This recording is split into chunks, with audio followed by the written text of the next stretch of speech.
اعوذ باللہ من الشیطان الرجیم بسم اللہ الرحمن الرحیم۔ تمام دیکھنے اور سننے والوں کو السلام علیکم۔ ایک بار جبریل علیہ السلام نبی پاک کے پاس آئے تو آپ صلی اللہ علیہ وآلہ وسلم نے دیکھا کہ جبریل کچھ پریشان ہے۔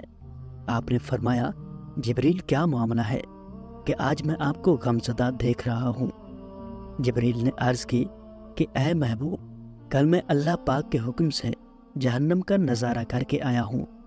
اس کو دیکھنے سے مجھ پر غم کے آثار نمودار ہوئے ہیں۔ نبی کریم صلی اللہ علیہ وآلہ وسلم نے فرمایا، جبریل مجھے بھی جہنم کے حالات بتاؤ۔ جبریل نے عرض کی، جہنم کے کل 7 درجے ہیں۔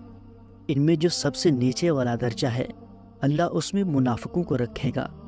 اس سے اوپر والے 6 درجے میں اللہ تعالیٰ مشرک لوگوں کو ڈالیں گے۔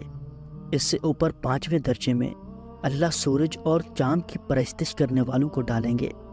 4تھے درجے میں اللہ پاک آتش پرست لوگوں کو ڈالیں گے۔ 3 درجے میں اللہ پاک یہود کو ڈالیں گے۔ 2 درجے میں اللہ تعالیٰ عیسائیوں کو ڈالیں گے۔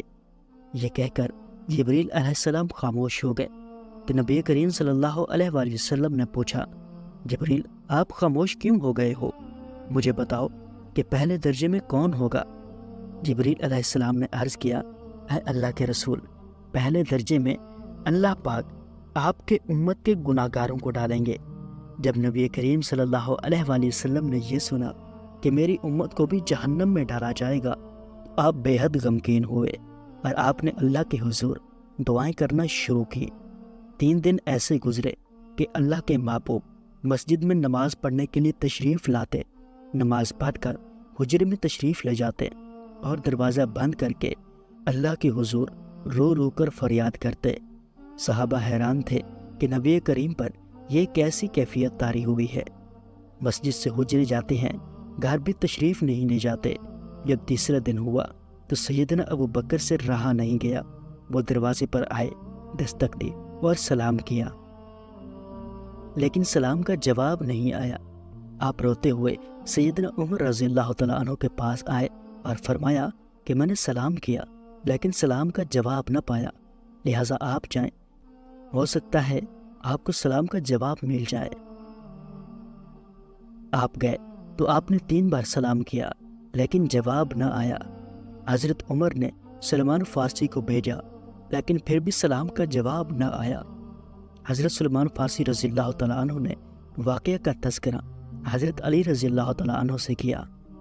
انہوں نے سوچا کہ جب اتنے عظیم شخصیات کو سلام کا جواب نہ ملا تو مجھے بھی خود نہیں جانا چاہیے بلکہ ان کی بیٹی حضرت فاطمہ الزہرا رضی اللہ تعالیٰ عنہ کو بھیجنا چاہیے۔ لہٰذا آپ نے فاطمہ رضی اللہ تعالیٰ عنہ کو سب احوال بتا دیا اور آپ حجرے کے دروازے پر آئیں۔ ابا جان السلام علیکم۔ بیٹی کی آواز سن کر محبوب کائنات اٹھے، دروازہ کھولا اور سلام کا جواب دیا۔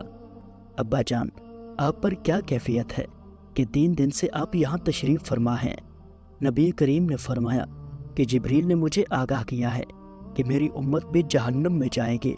فاطمہ بیٹی، مجھے اپنی امت کے گناہ گاروں کا غم کھائے جا رہا ہے اور میں اپنے مالک سے دعائیں کر رہا ہوں کہ اللہ ان کو معاف کرے اور جہنم سے بھری کرے۔ یہ کہہ کر آپ پھر سجدے میں چلے گئے اور رونا شروع کیا، یا اللہ میری امت، یا اللہ میری امت کے گناہ گاروں پر رحم کر، ان کو جہنم سے آزاد کر۔ کہ اتنے میں حکم آ گیا، وَلَسَوْفَ يُعْطِيكَ رَبُّكَ فَتَرْضَىٰ، اے میرے محبوب غم نہ کر، میں تم کو اتنا عطا کر دوں گا کہ آپ راضی ہو جائیں گے۔ آپ خوشی سے کھیل اٹھے اور فرمایا، لوگو، اللہ نے مجھ سے وعدہ کر لیا ہے کہ وہ روز قیامت مجھے میری امت کے معاملے میں خوب راضی کریں گے، اور میں نے اس وقت تک راضی نہیں ہونا جب تک میرا آخری امتی بھی جنت میں نہ چلا جائے۔ تو پیارے دوستو، یہ تھی آج کی ویڈیو۔ امید کرتا ہوں کہ یہ ویڈیو آپ کو پسند آئی ہوگی۔ اگر ویڈیو اچھی لگے تو ویڈیو کو لائک اور شیئر ضرور کریں، اور اگر آپ اسلامک ویڈیوز دیکھنا چاہتے ہیں تو اسلامی بندہ یوٹیوب چینل ضرور سبسکرائب کریں۔ شکریہ۔